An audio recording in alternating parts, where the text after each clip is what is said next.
Hello and welcome to Students First, a television program of the Rochester City School District. I'm Tom Petronio, Communications Director for the school district, and your host for Students First. Rochester City Schools have a long history of athletic excellence, Section 5 championships, and scholar athletes. Today on Students First, we're talking with members of what is arguably one of the top track teams in New York State, the track team from the career schools at Edison Tech. Joining us for the first half of our program is Edison Athletic Director David Boundy, track coaches Ken Rasmussen and Walter Larkin, and we will have some student athletes from the track team joining us for part 2 of our show, so stay with us for that. In 2004, Edison continued its champion legacy with another impressive track season, claiming the indoor and outdoor sectional titles, the City Catholic title, individual state titles, 2 Section 5 Coach of the Year awards, and victories in every major invitational. That's an impressive record, and one the school has maintained for several years now. Coach Boundy, to what do you attribute the success of the team for this period of time? There's really no secret to it. It's a case where the team just works hard, and that's across the board. They work hard academically, they work hard athletically. They're a very tenacious group. They're internally driven, and really I'm spoiled in that I have coaches that they have a special ability to harness this internal drive and really guide the students into what they're looking for, which is just great kids and great athletes inevitably. This year we're sending 25 kids, all of our seniors, to college. The 4 that you'll be seeing later in the show are all getting Division I rides and will be going to college for free, and pretty much based on just their hard work. That's fantastic. The team has had an excellent season this year, and for the past 3 years, they've been one of the top teams in winning lots of championships, lots of individual student achievements. Coach Rasmussen, can you tell us what you think some of the highlights were from this past season? Some of our highlights would be, I'd have to say, is just again, once again, most of them going to college, from top colleges to a little lesser colleges, depending on their ability and academic ability. Also, our indoor team winning its 5th consecutive indoor title. Our outdoor, we're right on top of things as usual. We're kind of steamrolling along, and hopefully we'll continue when we get to our sectionals outdoor. We had a national champion in one event as well. Right. Can you tell me about that? At the end of the indoor season, once the season ended, we went to Maryland for the nationals in indoor track, and Joe Green was an All-American in the 400 meters. Incredible. We'll be talking to Joe a little bit later. Coach Larkin, can you tell us a little bit about the academic side of the athletic program at Edison and throughout the district? What are the requirements that the students have to meet in terms of academics, and how have the kids we're going to talk to in the second half met and exceeded those requirements? Well, the basic requirements is they have to have 93% attendance. They have to carry a GPA of 2.0 or above, and they can have 1 F. But we don't worry about the minimum standards with our team because the majority of our team carries a 3.0. We have some on high honor roll and some on honor roll, and they're going along and they're trying to get their work done, and it's very difficult sometimes because they're applying to colleges, they're working, they have family responsibilities, but all in all, they've come up with a plan for success because they're doing everything very well. So it's an exceptional group of students who are going on to college this year, it sounds like. Yes. Do you think that the academic angle is part of what contributes to their being accepted into some of these top colleges? It has to be. One of our athletes is getting a ride to Georgetown. Anybody that knows anything about colleges will know that that's very difficult to get into because a lot of students believe, if I'm a great athlete, I can get into college, which is not true. Our athletes have met the requirements of the SATs and ACTs in order to get a Division I scholarship or Division II scholarship. That's great. Coach Boundy, our coaches have been recognized both this year and in past years. Both of these gentlemen have been named Section 5 Coaches of the Year in 2004. How do you view that, and tell us what that means to the team and its success? Well, as far as Section 5 is concerned, it's the most prestigious award out there. I take my hat off to these two guys because really it's back to the same thing that they're implementing into their student athletes. long hours, dedication, hard work, Saturdays, time away from their families to really put time and effort into each event. It's not just kind of run through the motions. It's a scenario where their practices are organized, planned so that shot putters are doing one thing, discus is doing another, their long jumpers are doing one thing, the high jumpers are doing it, and all of this has to mesh with only two guys running about 40, 50 athletes.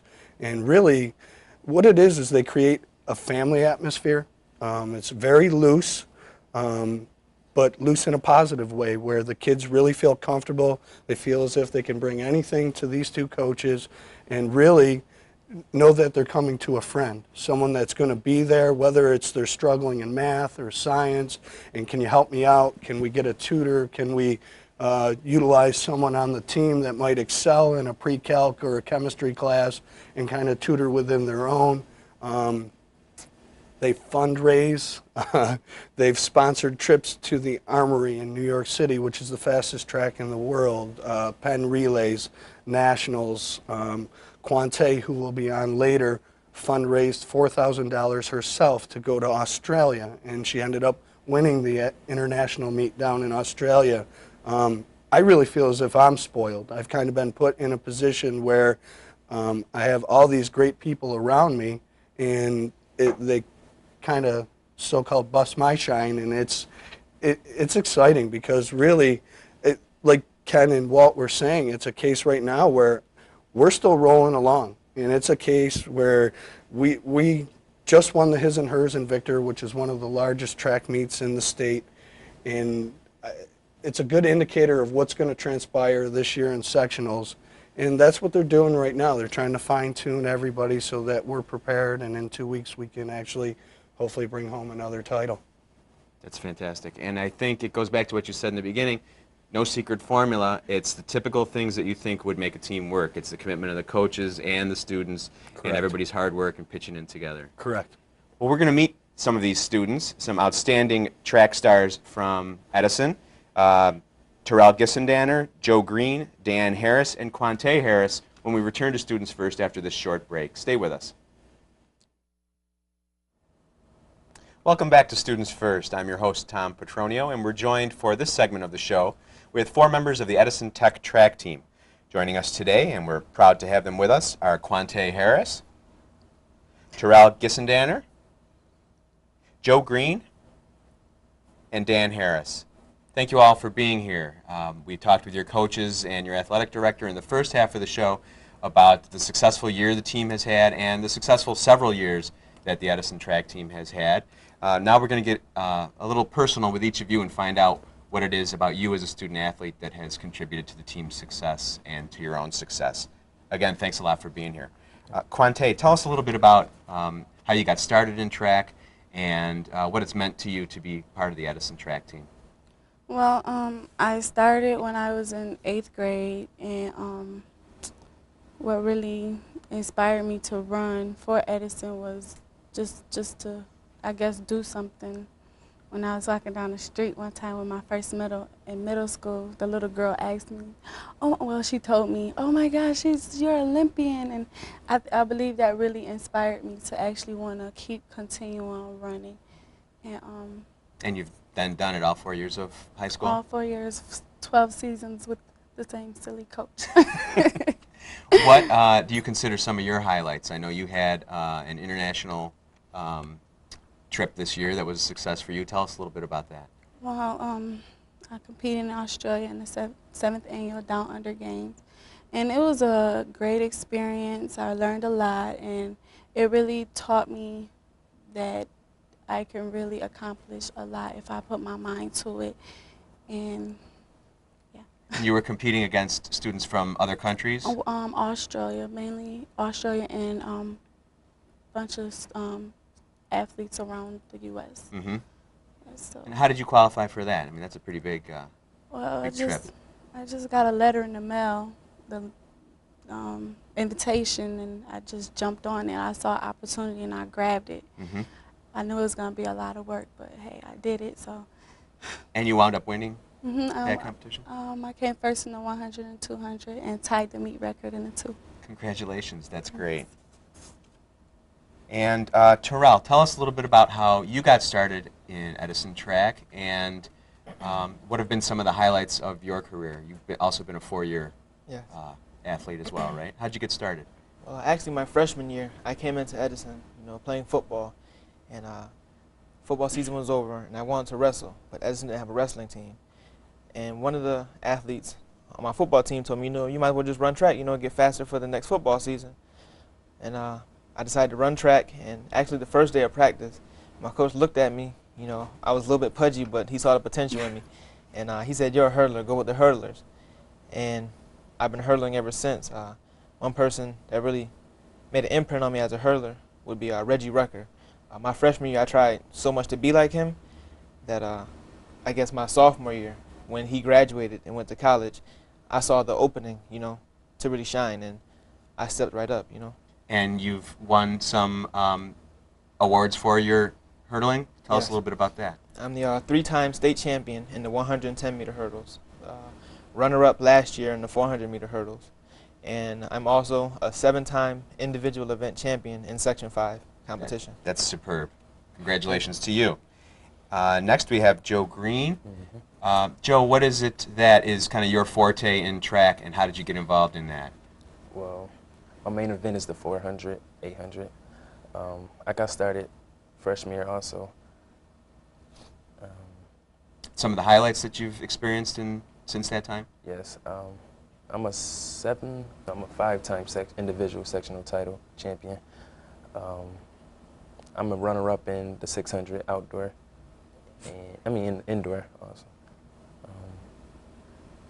I'm an All-American in the 400. That's a great accomplishment for me also. That is a great accomplishment. Yes. It's a lot to keep track of, too, when you got so many championships. That's great. And Dan Harris, you're a relative newcomer to the Edison track team. You were telling me earlier it's been 2 years for you. Tell me a little bit about that experience. Well, it started when I was in 10th grade. I played football first, but there's a lot of people telling me I'm fast, but I really ain't take it to the head until last year outdoor. And that was my first year running track in high school. And when I started running, it just made me do more and more and think about, wow, I could be really good in this. And so that's what made me continue running track. And now now today I'm a little star, if you could say. And your main event is? I'm the 100 and the 55 indoor. That's great. Let's talk a little bit about the academic side of being a scholar athlete. Each of you, in addition to being a superb athlete, is also maintaining grade point average and excellent grades, good attendance. Quante, how do you make that balance between athletics and academics to keep both ends going strong? Just stay focused. When I'm in the classroom, it's a different world. And then when I'm on the track, it's another world. So it's like really mainly being focused, that don't get distracted, Mm-hmm. And you do things obviously outside of school and track as well. Yes, is it a challenge to do the juggling like that and do all things well? Yes, it is. It's like sometimes it's overwhelming, but somehow you get through it. Terrell, is the satisfaction of exceeding both in athletics and in academics something that has kept you driven to be a scholar athlete? Yes, very much. The way I see it is, if you have a goal, if you have something to work towards, you'll be successful. In middle school, I can admit I wasn't the best student, but coming into high school, I had a goal. I wanted to be on an athletic team and stay on the team. The requirements were a 2.0 and no Fs, obviously. And, just in my strive to achieve that goal, I actually exceeded the goal. I'm graduating now with a 359 cumulative average. And any advice for younger athletes, you have to have a purpose and a goal. And it's far easier to exceed your goal than you could ever imagine. That's good advice. And Joe, how do you think the scholar-athlete balance played into your being recruited by Division I schools? Well, first of all, it's always academics first, athletics second. And so when I'm in school, I just stay focused on my classwork. I do all my I try to do all my work, but when I'm on the track, I just stay focused on track, no schoolwork, no nothing. I just focus on the track. And so I guess the college coaches see that I'm doing both very well, so I'm at that Division I level of competing.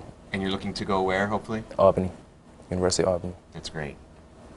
Dan, any advice for younger students how to strike that balance, and if there's maybe a freshman who's looking at one day going on to college as a scholar athlete, what could you tell them? As a scholar athlete, just look into it like, well, do your schoolwork first. You can't play a sport without being good at your grades or doing good in school. If you don't do good in school, you're not going to be able to do any sports at all. So I just say, do your schoolwork first. Don't worry about, what sports you're going to play and how good you're going to be in. So be in it. So, Focus on that schoolwork. Focus on as the the top schoolwork priority. first. Good advice. Now, each of you is a senior this year. Yes. Let's go around and tell us where some of your college options are. Quante? My first choice is St. Augustine in North Carolina, and then it's a lot of other Okay. Terrell? I had a hard decision. I was being recruited by many top Division I programs in the nation, and I decided to go with Georgetown, take academics, before athletics. I won't be able to run forever. That's the way I look at it, Got an idea of what you might want to major in? I'm going to major in biology and attend med school. I would love to be a physical therapist. Excellent. Joe? Some of the colleges I'm being recruited by are Kent State, University of Albany, University of Buffalo. I think those are my top 3 choices at the current moment. And Dan, where are you looking? I broke it down to 2 choices at Kent State and Albany. So I'm looking forward to, going to either 2 schools. Wonderful. All great schools and great success stories among all of you. I know your school and your coaches are proud, and the school district as a whole is very proud of you as well. So congratulations on the great years of track at Edison, and best of luck in college. Thank you. I know there's going to be more success coming your way. Thanks a lot for being here. Okay. That's going to conclude it for today's edition of Students First. Members of the Edison track team, we're proud to have them with us, and we will see you next time again on Students First.